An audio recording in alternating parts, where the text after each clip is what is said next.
देवी सुक्तम्। ॐ अहं रुद्रेभिरित्यष्टर्चस्य सूक्तस्य अहं रुद्रेभिरित्यष्टर्चस्य सूक्तस्य वागाम्भृणी ऋषिः श्री आदिशक्तिर्देवता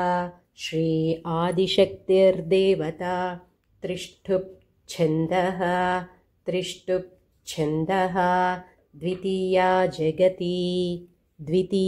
जगति श्रीजगदम्बा प्रीत्यर्थे सप्तशती पाठान्ते जपे विनियोगः श्रीजगदम्बा प्रीत्यर्थे सप्तशती पाठान्ते जपे विनियोगः। ॐ अहं रुद्रेभिर्वसुभिश्चराम्यहमादित्यैरुत विश्वदेवैः। ॐ अहं रुद्रेभिर्वसुभिश्चराम्यहमादित्यैरुत विश्वदेवैः। अहं मित्रावरुणो भाबिभर्म्यहमिन्द्राग्नी अहमश्विनो अहं मित्रावरुणो भाबिभर्म्यहमिन्द्राग्नी अहमश्विनो अहं सोममाहनसं बिभर्म्यहं त्वष्टारमुतपोषणं भगम्। अहं सोममाहनसं बिभर्म्यहं त्वष्टारमुतपोषणं भगम्। अहं दधामि द्रविणं हविष्मते सुप्राव्ये यजमानाय सुन्वते। अहं दधामि द्रविणं हविष्मते सुप्राव्ये यजमानाय सुन्वते। अहं राष्ट्री संगमनी वसूनाञ्चिकितुषी प्रथमा यज्ञियानाम्। अहं राष्ट्री संगमनी वसूनाञ्चिकितुषी प्रथमा यज्ञियानाम्। ताम्मा देवा व्यददुः पुरुत्रा भूरिस्थात्रां भूर्या आवेशयन्ति। ताम्मा देवा व्यददुः पुरुत्रा भूरिस्थात्रां भूर्या आवेशयन्ति। मया सो अन्नमत्तियो विपश्यति यः प्राणिति य ईं शृणोत्युक्तम्। मया सो अन्नमत्तियो विपश्यति यः प्राणिति य ईं शृणोत्युक्तम्। अमन्तभोमान्त उपक्षीयन्ति श्रुधिश्रुत श्रद्धिवन्ते वदामि। अमन्तभोमान्त उपक्षीयन्ति श्रुधिश्रुतश्रद्धिवन्ते वदामि। अहमेव स्वयमिदं वदामि जुष्टन् देवेभिरुतमानुषेभिः। अहमेव स्वयमिदं वदामि जुष्टन् देवेभिरुतमानुषेभिः।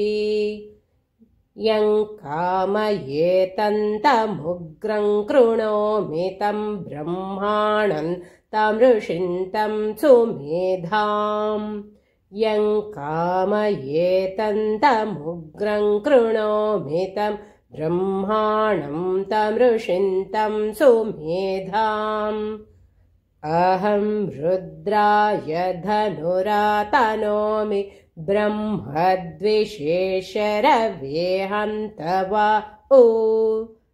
अहं रुद्राय धनुरातनोमि ब्रह्मद्विषेशरवेऽहं तवा अहञ्जनाय समदन् कृणोम्यहन्द्या वा पृथिवी आविवेश अहञ्जनाय समदन् कृणोम्यहन्द्या वा पृथिवी आविवेश अहं सुवे पितरमस्य मूर्धन्ममयो निरप्स्वा अन्तः समुद्रे अहं सुवे पितरमस्य मूर्धन्ममयो निरप्स्वा अन्तः समुद्रे ततो वितिष्ठे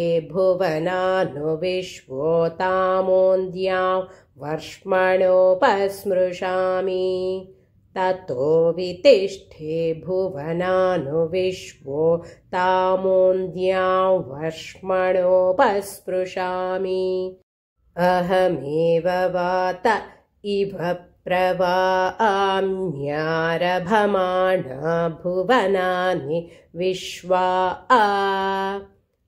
अहमेव वात इव प्रवाम्यारभमाणा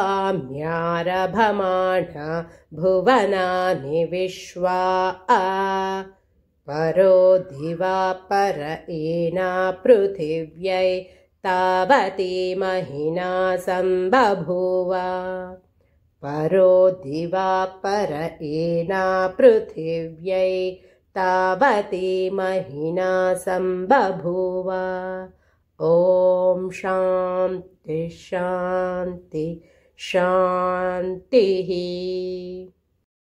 अथ वेदोक्तदेवी सूक्तम्। ॐ अहं रुद्रेभिरित्यष्टस्य सूक्तस्य वागाम्भृणी ऋषिः श्री आदिशक्तिर्देवता त्रिष्टुप् छन्दः द्वितीया जगति श्रीजगदम्बा प्रीत्यर्थे सप्तशती पाठान्ते जपे विनियोगः।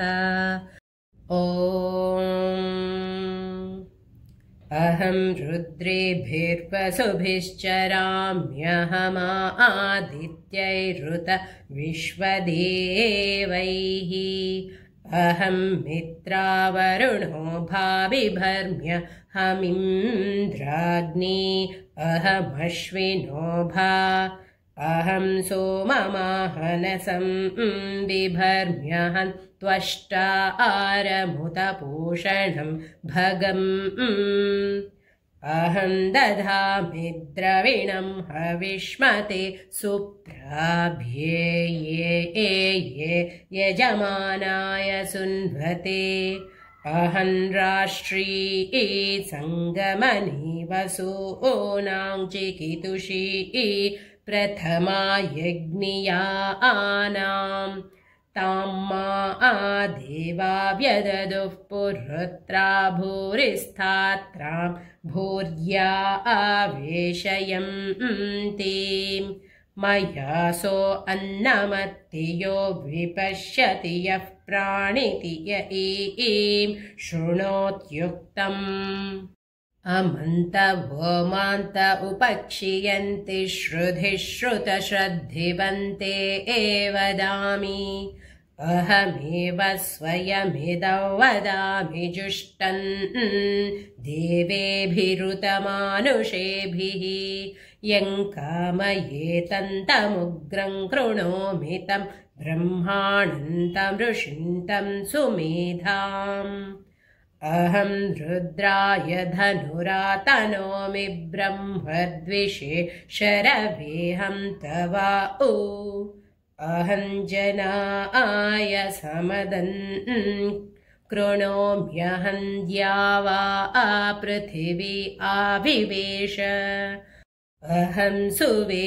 पितरमस्य मूर्धन्मम योनिरप्स्वा अन्तः समुद्रे ततो वितिष्ठे भुवनानुविश्वोतामोन्द्यां वर्ष्मणोपश्मुषामि अहमेव वात इव प्रवाम्यारभमाण भुवनानि विश्वा परो दिवा पर एना पृथिव्यै तावती महिना सम्बभूव ॐ शान्तिः शान्तिः शान्तिः।